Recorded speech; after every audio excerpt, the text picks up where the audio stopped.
listening to Queenie Radio.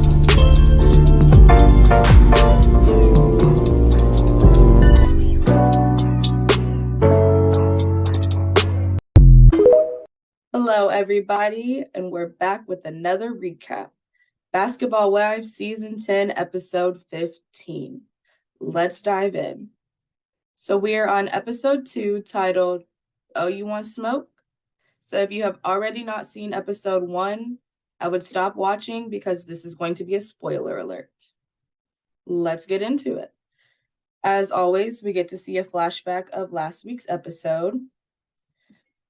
This episode starts off with my two least favorite, Brandy and Duffy. And it's honestly sad to say that they are my least favorite because they're from Texas. Shout out to Texas. Okay, so we see Brandy and Duffy taking boxing classes.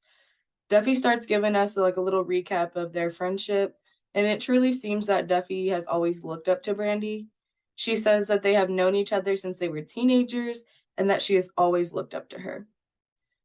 Brandy then brings up the fact that Malaysia brought up her child support stuff with her and her ex at Brooke's party, and that Brandy's response to her was, well, I just didn't know what to say. Guilty. Then Duffy supports the statement with saying, well, you were just kind of trying to clear the air. Brandy claims that she doesn't really mess with Malaysia like that, and she was really confused as to why she even asked. Yawn.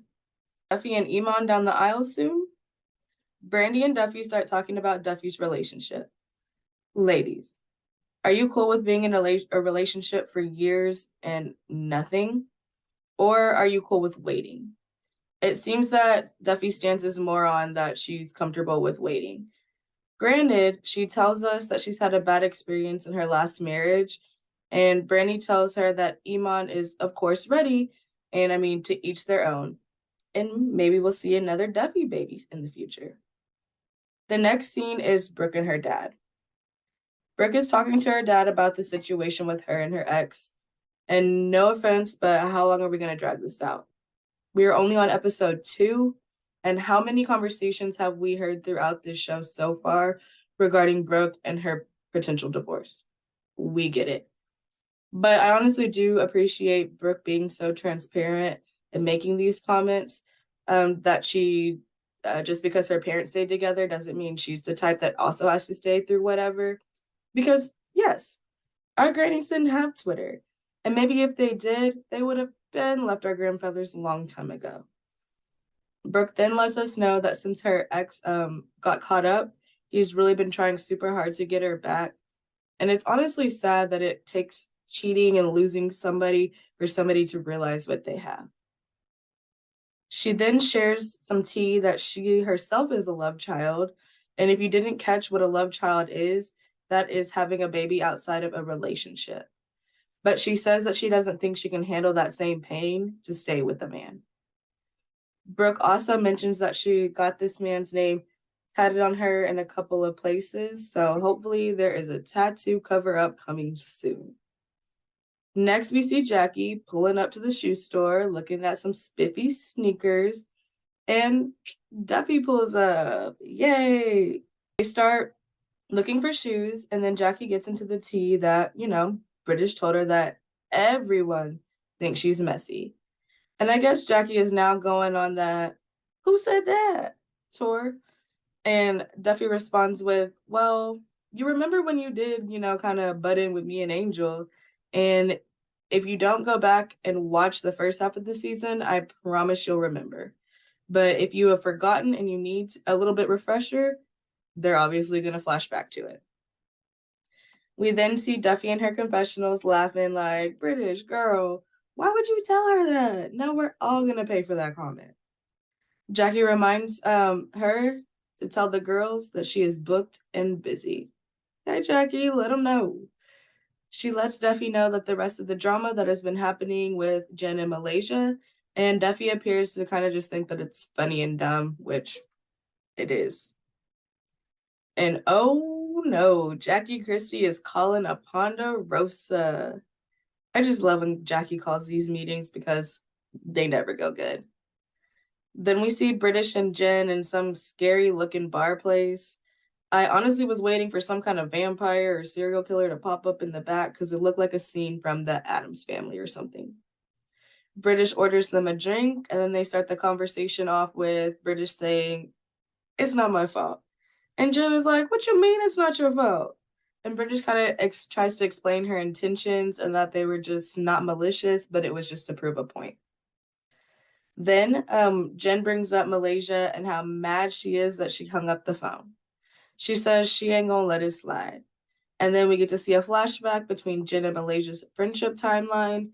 And honestly, until I saw the flashback, I did not remember how bad things were between them, but now I remember. Jen says basically that she can forgive, but she cannot forget. Jen then drops the bomb that Malaysia is losing her house. And Jennifer, I would never drop the tea on Malaysia. But yeah, apparently the streets are talking and Jen is here to spill the tea. And then moving on to the next scene. We are back at Duffy and Iman's place of living, and Duffy says that she enjoys playing the wifey role lately.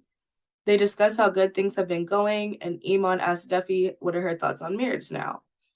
It seems that throughout this relationship, it has been Duffy that's more on hold than Iman, but Duffy pretty much lets us know that she has been married before in the past, and due to that relationship trauma, she's low-key scared.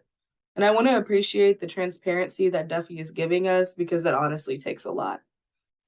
Duffy then lets Iman know that she's getting close to wanting to be married, but she's not all the way there yet. Then we start to see some cracks. Duffy really starts to get on Iman and she starts to tell him that she doesn't feel like he's leveling up with her. But then he's like, "Girl, I pay for everything, so what you mean?" And I was like, "God, I really see what you do for everybody else." But then she pretty much tells him like to get his career up and she says to get off his behind and get up there with her. Duffy lets us know that you really need multiple businesses to be successful. And honestly, she's right. At least multiple streams of income. She also says that if you don't know the correlation between money and marriage, then you don't even need to be married in the first place. And preach, preacher.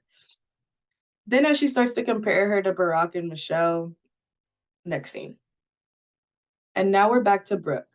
Her, Brandy, and British are at what I would have thought was an enhancement facility, but nope.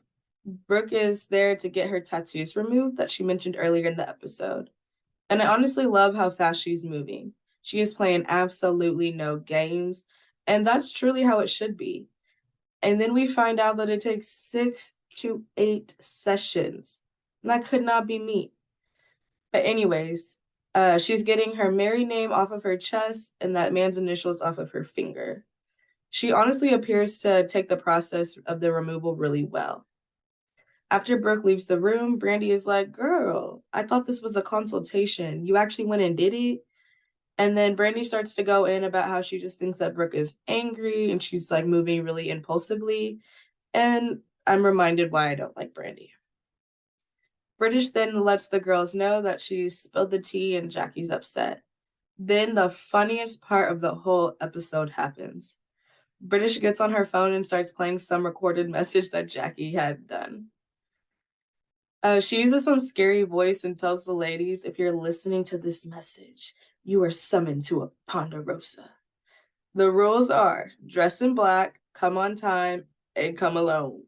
Jackie, I am screaming.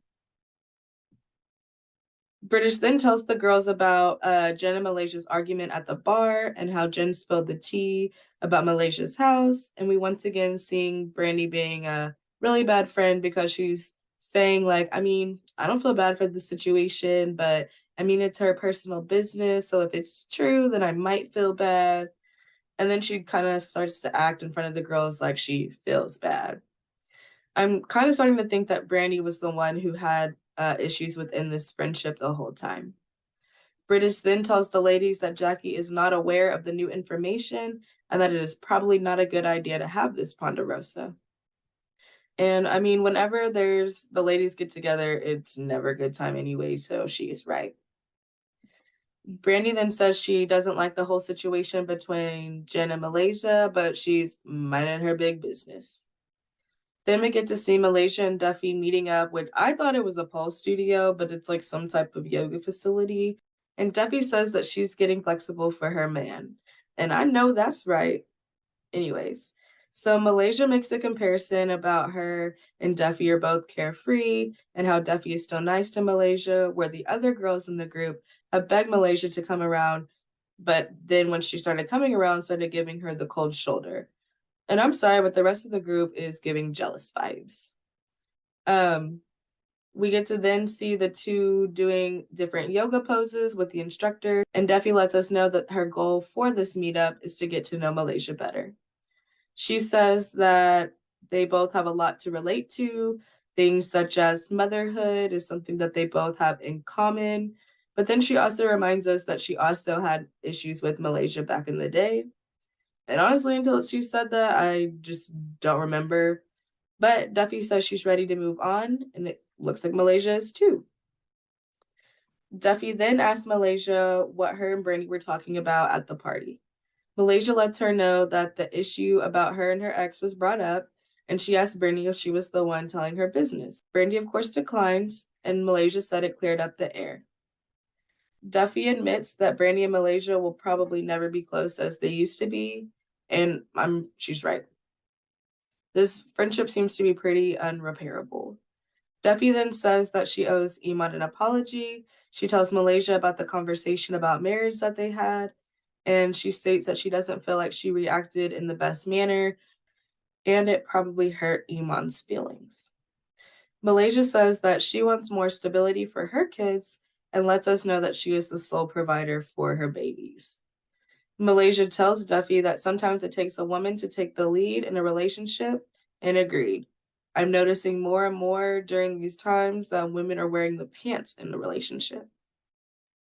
Then we get to see book and busy Jackie pulling up to, I think it's a house, and apparently this house is hot because Jackie starts to pull out this portable fan and she's fanning herself. She then calls one of her daughters on the phone, and this is when we find out that this is just a property that Jackie is interested in buying. I am honestly confused at this point because the way it looks like there's all these boxes around, so unless I'm wrong, do you not already live here?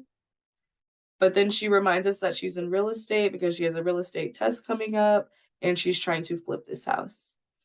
There's then a knock on the door, and it is good old British. It's good to see that they're still on good terms with all the drama going on, and Jackie confirms that this is indeed a rental property. Still confused. British is then like, okay, first the little sit down, now you want me to stop by to see your properties. I get it, you're not bored.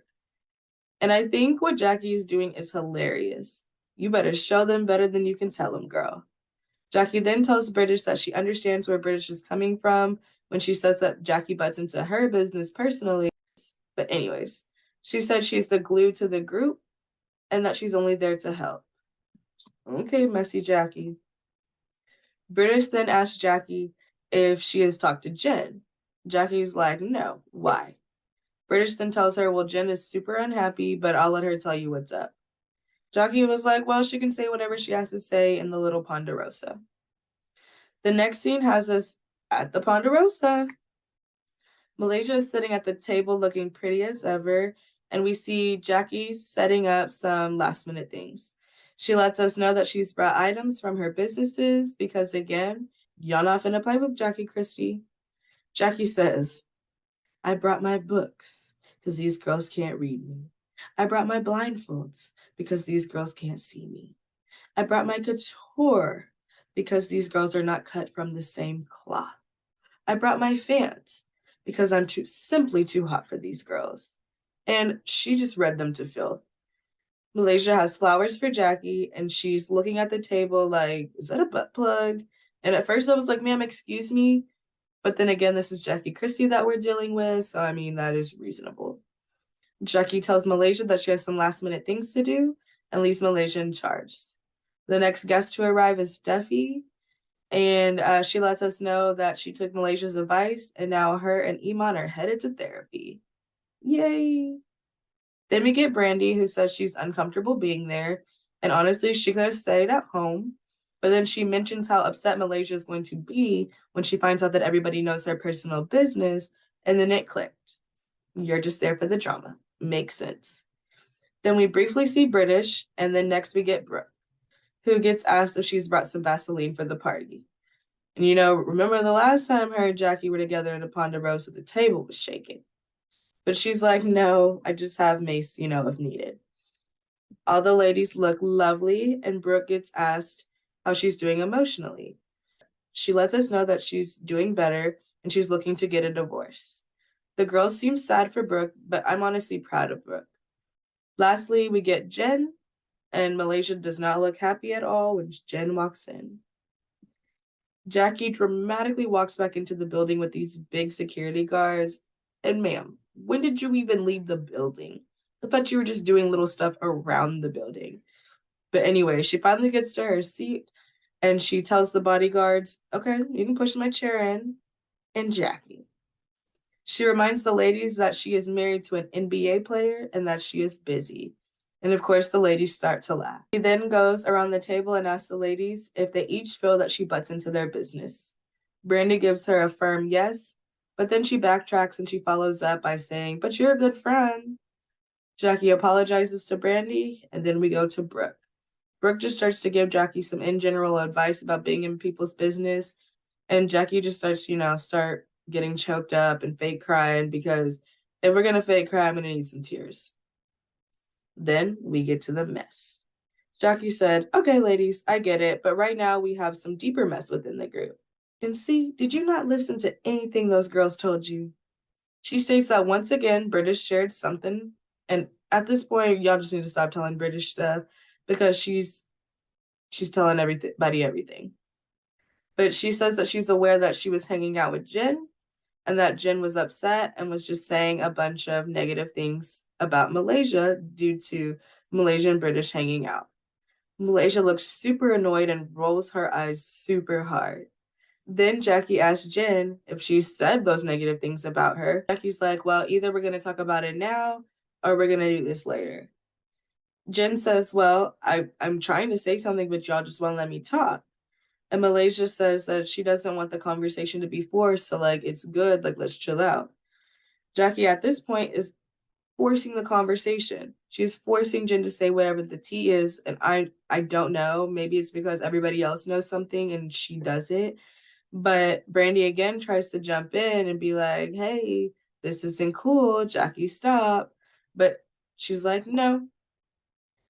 Jen is grown and she's talking mess. So Jen can open her mouth and say in front of everybody. Again, I don't know why she's pushing that issue, but she says that Jen can say it in front of everybody.